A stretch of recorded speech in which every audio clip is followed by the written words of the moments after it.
make sure you can hear me? Yes. I'd rather not be there if you can hear me. Okay.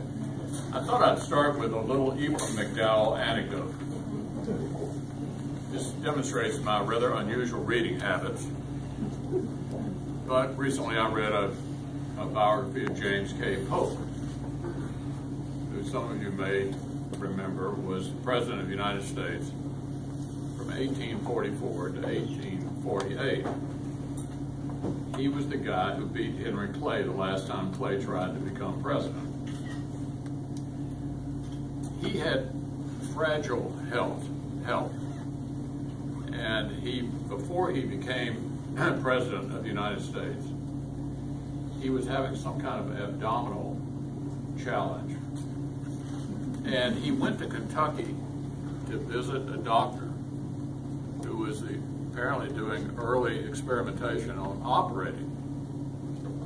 It must have been an excruciating experience, but Ephraim McDowell operated on before he was president, operated on James K. Polk, and must have been successful because Polk was always kind of fragile physically. And interestingly enough, he died within 6 months of leaving the White House at age 49. So he was, but I've always thought Ephraim McDowell kept him going, and I'm sure Henry Clay regretted that. He ended Henry Clay's presidential aspirations, and none of which has anything to do with why I'm here today, but I just thought you'd be interested in that story. This is the first hospital I've been in twice since I started a series of hospital town hall meetings about a little over 2 years ago. And the reason this is number 70 or 71, so I've done a lot of them all over our state over the last 2 years. Hospitals of all sizes, little bitty ones, medium-sized ones, big ones. And I thought it would be a good way to discuss with people who are directly involved in healthcare delivery the challenges that you have under the new law. I see a number of you are recording. I'll be happy to tell you I'm happy to live by anything I say here. And one of the challenges of running for office these days is somebody records literally every word you say. And is that your job? No, I'm doing this for the old president of the Center College Republicans, who is now living in China. Oh, good. I'm recording this. Okay. This is what we call a friendly tracker.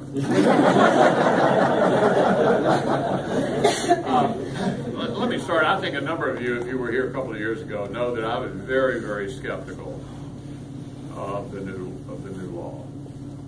We all know what it was about. It was about the problem of the uninsured, of which we had about 40 million. 85% of Americans had health insurance. Most of them liked it. 15% didn't. Who were those people? About half of them were young and healthy, thought they were going to live forever, and made, honestly, not an entirely irrational decision not to buy it. It's not an irrational decision for a healthy 25-year-old not to buy it. The rest of them had a genuine affordability problem. I think we could all agree that it's better to be insured than not, as a principle. Everybody would agree with that. And the question was, what to do about it? The president, coming into office, was in a very enviable position for him. He had a 40-seat majority in the House. He had 60 votes in the Senate. Just to give you a sense of what that means, 51 is a majority, 60 is control. Because in the Senate, a lot of things require a supermajority, not just a simple majority. So they pretty much could do what they wanted to. And that's when you saw the $1 trillion stimulus, Obamacare, Dodd-Frank. In other words, an explosion of the size and reach of the federal government through spending, taxing, regulating, and the rest. That was a dramatic expansion of the government. the most conspicuous example of that was Obamacare. So here's what they decided to do. They passed a 2,700-page bill that had the following impact on those of you who are providers of health care, which I assume is most of you. And here's how it impacted the providers. $700 billion over the next 10 years in Medicare reimbursement reductions. Hospitals, nursing homes, home health care, hospice, and the like, the providers of health care. A tax on medical devices, think wheelchairs and stents. Taxes on health insurance premiums. And that added up to a $1 trillion impact on the providers of health care, either through reimbursement reductions or taxes. Over on the consumer side, the consumers of health care, what we predicted was that the jobs would be lost. There'd be higher premiums, higher co-payments, and higher deductibles. All I can say is that's exactly the way it's working out. The Congressional Budget Office, which does not work for the Senate Republicans or the Democrats, it's a rather objective analytical arm of Congress, says that Obamacare is going to cost about 2.5 million jobs. So it's a job destroyer as well. As well as this new class of insured that you may be running into who now have insurance, but it's not good enough to make it useful because the co-payments and deductibles are so high that even though they're technically insured, they can't meet the co-payments and deductibles. And I forgot to ask the folks in the pre-meeting here whether you'll be impacted by that. I heard from your leadership a bit of at least short-term good news, which is that at least so far, the additional Medicaid, and you're familiar with that issue, the Supreme Court said the Medicaid expansion had to be voluntary. In other words, the states had to decide whether to take it. Kentucky did decide to opt into the Medicaid expansion. Many states did not. Why did they decide not to? Because under the law, the first 3 years, the federal government picks up 100% of the tab of the newly eligible. After that, it drops to 90, and given the condition of the federal government, it could drop again. So states that were more cautious were concerned about the budgetary impact for them beyond the 3-year period when the federal government picks up all the tab. But it sounded to me like, at least in the short term, you guys may be getting enough in Medicaid reimbursement for it to be at least a wash in the short term. I will say this, the Kentucky Hospital Association studied this. Their prediction is over the next 10 years, it'll be a net deficit of $1 billion. In other words, more will be taken away from you than will be given to you. Now, these reductions obviously impact those of you who provide services to the rest of us. I've always been irritated by political opponents who say, well, these aren't Medicare cuts. They're cuts to providers. Well, I mean, who provides the services? You know, who's there to take care of all the newly eligible, both insured and Medicaid? So I don't think the trade-off is going to work. I'd like to say I hope I'm wrong, but I don't think I am. And I think this new law is the single worst piece of legislation that's been passed in anybody's memory. And the single biggest step toward taking us toward a European healthcare system. So let me make a couple of final points.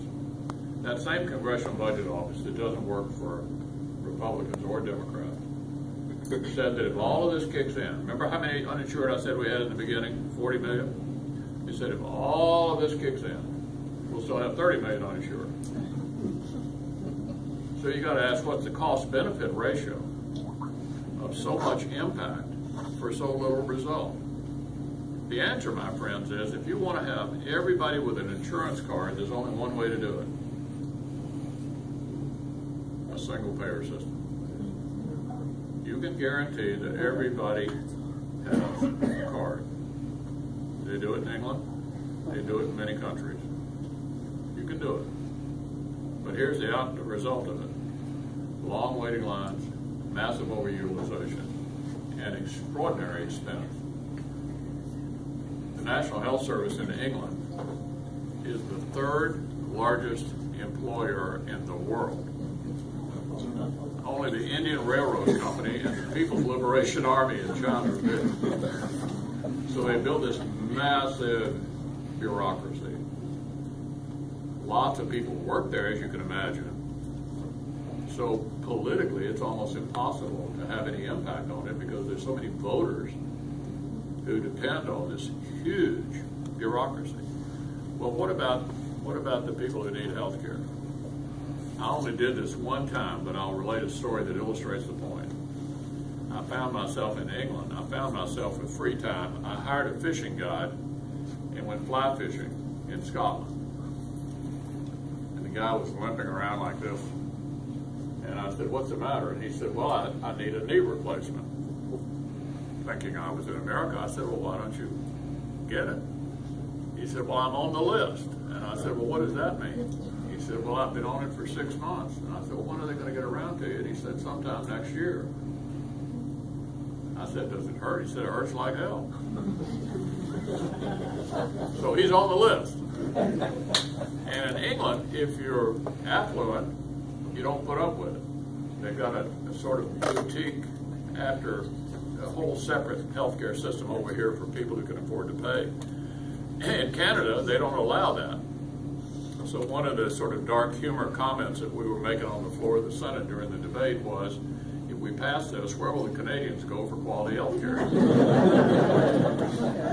So, you know, there's not much good I can say about this. I will say this and then throw it open for questions. It's appropriate for you to ask me what I would have done. Well, obviously, I would not have done a single-payer system because I think the price you pay for putting an insurance card in every single citizen's hand is too great to the quality of health care for everybody else. Too big a price. And I know you'd rather have a paying patient than not. And I know providing charity care has been a responsibility but an irritation. The question is the price too big to pay? Here's what I would have done instead. Number one, I would have torn down the 50 separate silos in which healthcare is sold and create a national American health insurance market and put all of these health insurance companies into a competitive model, let them compete with each other. Competition does remarkable things. And I know on a daily basis you can't decide who you dislike the most. The insurance companies, the people who are running the Medicaid program, CMS, they're all a pain in the you-know-what, right? Nothing shapes up an entity like competition. And I'll give you an example in healthcare delivery that you're familiar with. Medicare Part D.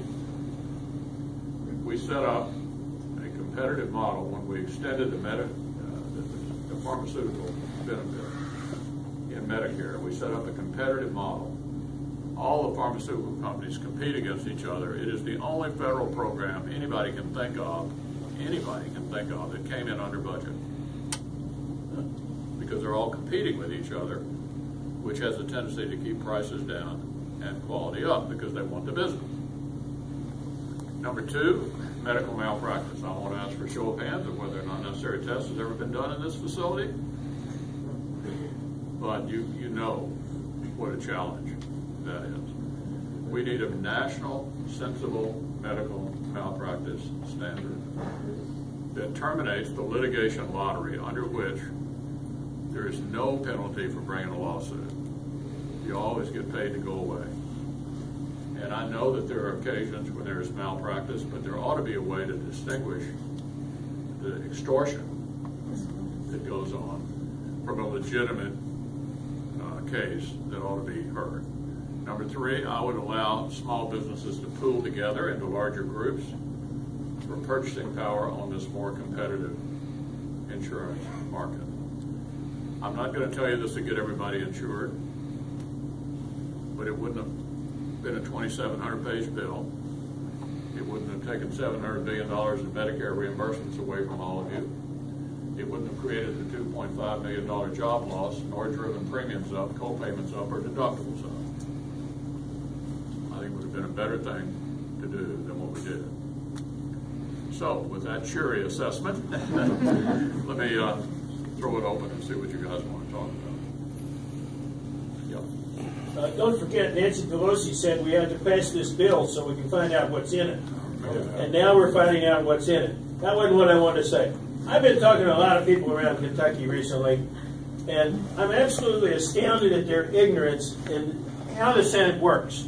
They have no concept that the Senate works on power and longevity. And longevity gives power. In other words, when you win re-election, you have a shot at being the majority leader of the Senate. If you lose the election, Kentucky puts a freshman senator up there who sits on the back row and can do nothing. Now, as majority leader, you know and I know that you can do a lot for Kentucky. But somehow, Kentuckians have to be educated as to how that business works up there. And I think you're the one that can do it. I really didn't put him up saying that.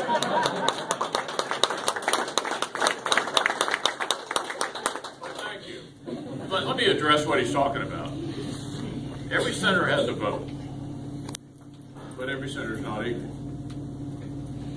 The two leaders, the leaders of the majority and the minority, have certain preferences, and obviously it's better to be in the majority than to be in the minority. So what does making the guy you're looking at the leader of the majority mean to the country and to Kentucky? Number one, the majority leader has the sole responsibility to set the agenda, to call up a bill and decide what we're going to talk about, what we're going to debate. Right now, the leader of the majority is a fellow from Nevada who says coal makes you sick. Senator Paul and I have been trying to get votes to push back against EPA's war on coal southeast of you that's created a depression. We can't even get a vote because he chooses to prevent it. I think it is not an overstatement to say putting a Kentuckian in as the agenda setter, not only for America, but for Kentucky, is honestly just one heck of an advantage. And my opponent likes to say this election is about the future and not the past, and I agree with that. The future, the next 6 years, who can do more in the next 6 years for Kentucky than I can?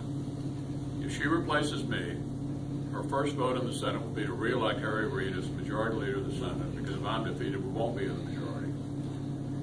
And his agenda will not include anything that's good for us. That's right. Nothing. And if you're concerned about our country beyond just Kentucky-specific issues, it's a very different agenda for the country, too. Obviously, I think we need to go in a different direction as a country. We've tried this for 6 years, all the borrowing and spending and taxing and regulating.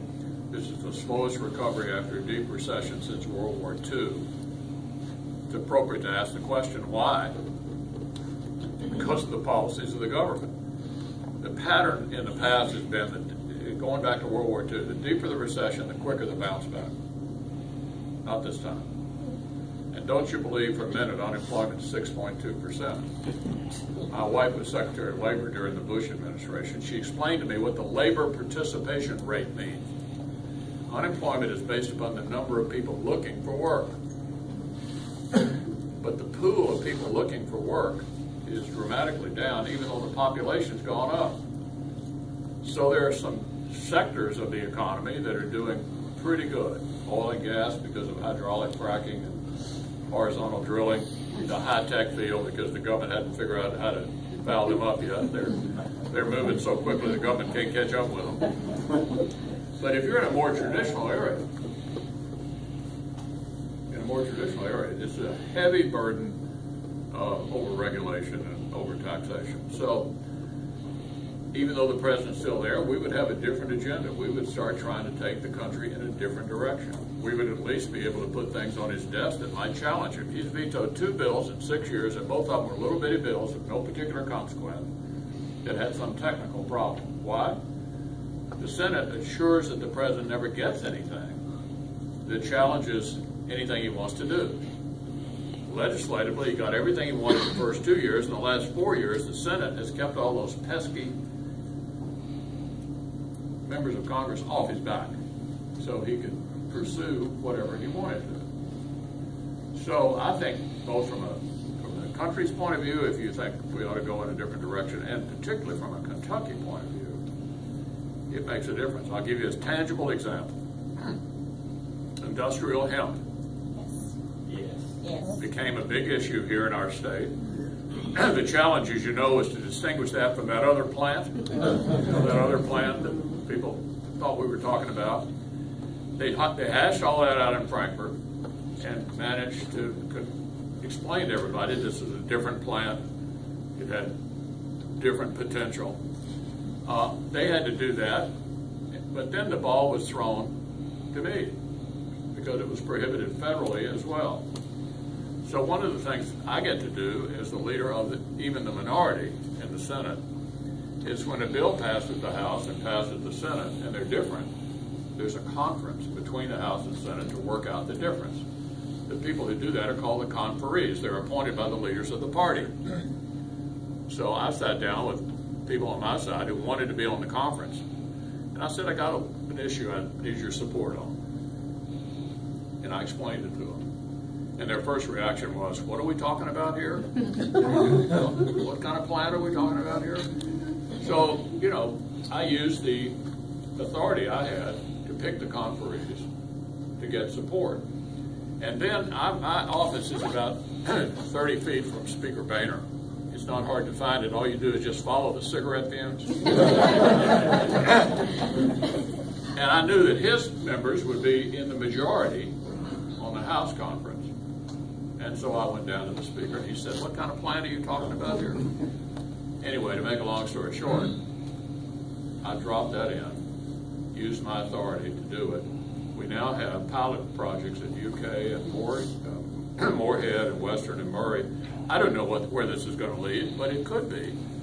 You know, in Henry Clay's day, it was one big thing. It was huge. And obviously in 150 years, we've discovered a lot more things can be done with it. I'm told everything from pharmaceuticals to car parts, you know, so I don't know. But that's an example, even as the leader of the minority, of the impact I can have. You know, somebody who replaced me this year is probably never going to be the leader of the party in the Senate. We've only had 2, Alvin Barkley and me. And certainly, even if that were achievable at some point, it would be way on down the road. And so I thank you for bringing that up. I'm going to take you on the road and get you I'm ready to go. Tim Simpson, councilman of Parable. Can you do the same thing for medical campus? I don't know. I think that's a tough issue. There's a lot of children in Kentucky right now. A lot of veterans have been talking about it too. I think that's in the very early stage of discussion, and I personally at this point don't have a view on it yet. Yeah. It blows my mind that a gentleman experienced like you from Kentucky wouldn't just walk into the office when the opposition is the Obama girl. And I see these ads in the paper, these letters to the editors all the time, blaming you for Fruit of the Loom leaving and blaming you for stuff that absolutely is ridiculous. And is it anything other than just ignore that, or should we try to get a letter writing effort to the editors and tell them the truth of the matter and how important you are? What I recommend, Basil, is you ignore her ads and pay attention to mine. Look, it's a big race. You're seeing it. And the reason it's a big race is because of this extra job that I have. The last time I ran, before I became the leader of my party in the Senate, I carried 113 out of 120 counties. I got 64% of the vote. The time before that, I beat Steve this year by 10 points, which in my line of work is a landslide. what happens these days if you get to be leader of one of the parties is you get targeted by the other side. It happened to Harry Reid in 2010, and it's happening to me. I'm the only Republican in the country running this year that every active Democratic liberal knows. They don't know any of these other people. And so, you know, whoever my opponent would be, whether it's the current one or anybody else, would have a ready source of funds. And if you have that, you can run a lot of commercials. And, you know, I'm not defenseless. I'm trying to defend myself. And don't feel sorry for me. I knew it would be tougher once I got this job. It is. But, you know, when I knew for sure that it was a big race was I was down in a small county in eastern Kentucky before the primary, and trailing me along was a reporter from Japan and one from the UK. I said to myself, I'm not typically accompanied by reporters from Japan. Primary night in Louisville is like an international conference. Every foreign reporter who's stationed in Washington was in Louisville. They wanted to see if the Republican leader of the Senate was going to be defeated in the primary. So it's a big race. And as I said, my advice is pay a lot of attention to my ads. They're great. And put the mute button on when she runs hers. Yep. Back in up until 06, where the Senate was controlled by the Republicans, we had and the House and the presidency, but the ball was dropped. Could you explain what happened during the 04 to 06? Yeah. Well, 9/11 is what happened, and most of the escalation in spending in the post 9/11 period we felt was an emergency, and it did run the spending up.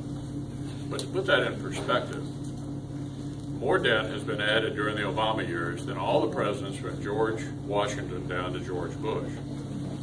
So you can look back on the Bush years and say maybe we shouldn't have fought either war, because wars are never popular, particularly if they go on a while. But they were expensive, and the view at that time was this was a serious threat to America. This was the post 9/11 period. And I would remind you that the biggest critics, people like Hillary Clinton and John Kerry, voted for the Iraq War resolution. Hindsight's always 20/20. It's never good to spend as much as we did, but we were paupers compared to what you've seen in the last 6 years. And it was, in my view, I think you could argue that those conflicts needed to occur. I don't think we needed to have $1 trillion stimulus, Obamacare, and all the rest of the splurge that we've been on, particularly since it has depressed the economy and made things worse. The best way for the government to get revenue is for the economy to be doing well. And I think it's had a depressing effect on the economy and actually exacerbated the problem that you raised. Yes, sir. Senator, picking up on your word hindsight, I was in the doctor's office yesterday and only had 5 or 6 minutes in there. We're not like Great Britain. The Kentucky Living magazine put out by rural electric co-ops. Germany is in a hindsight mode right now. All of their alternative products, their fuels, are failing. The subsidies are off the charts. Their government is giving up, and they're reopening their coal-fired plants. Sure.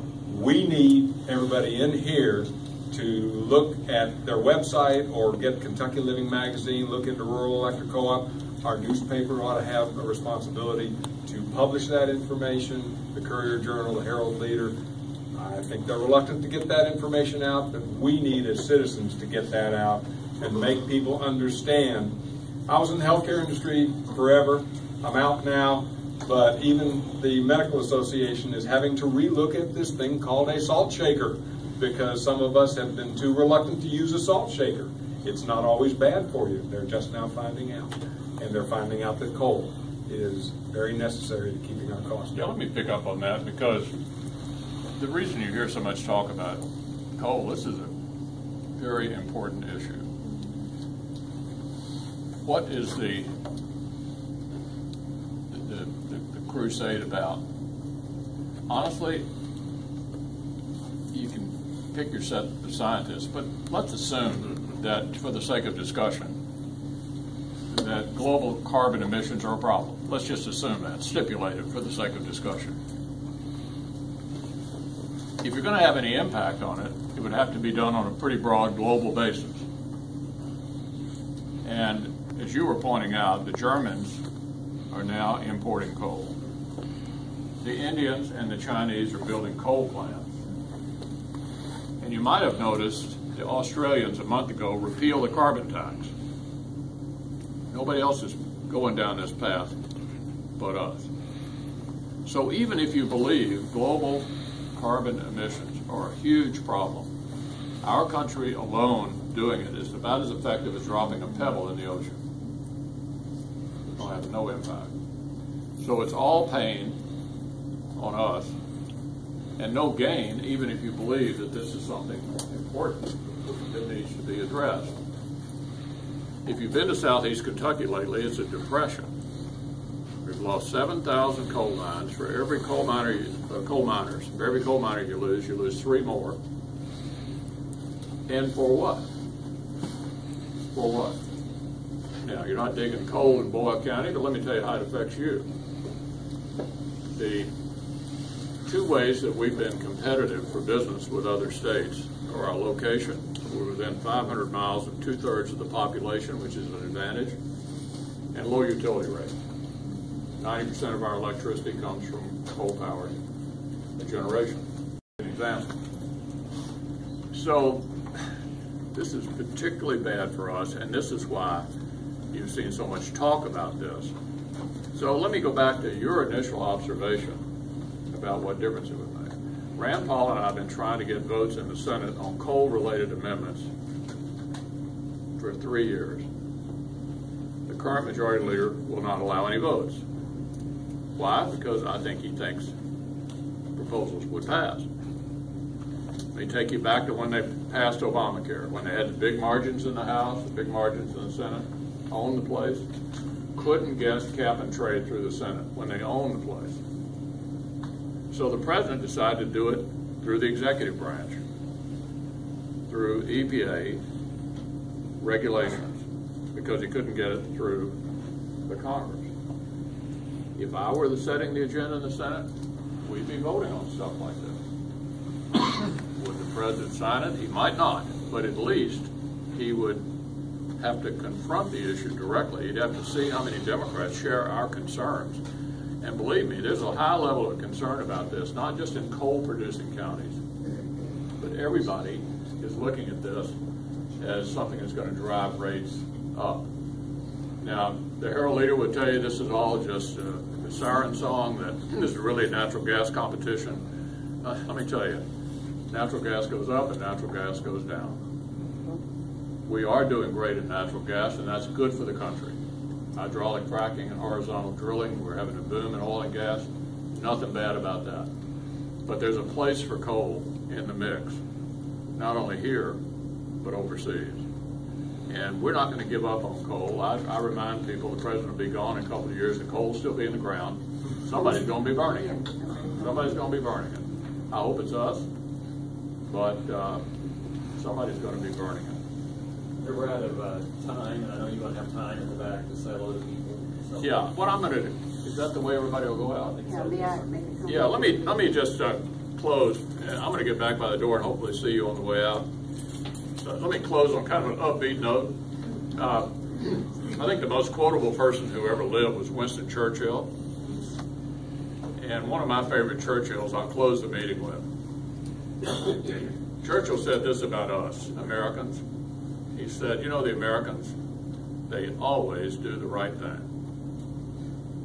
after they've tried everything else first. So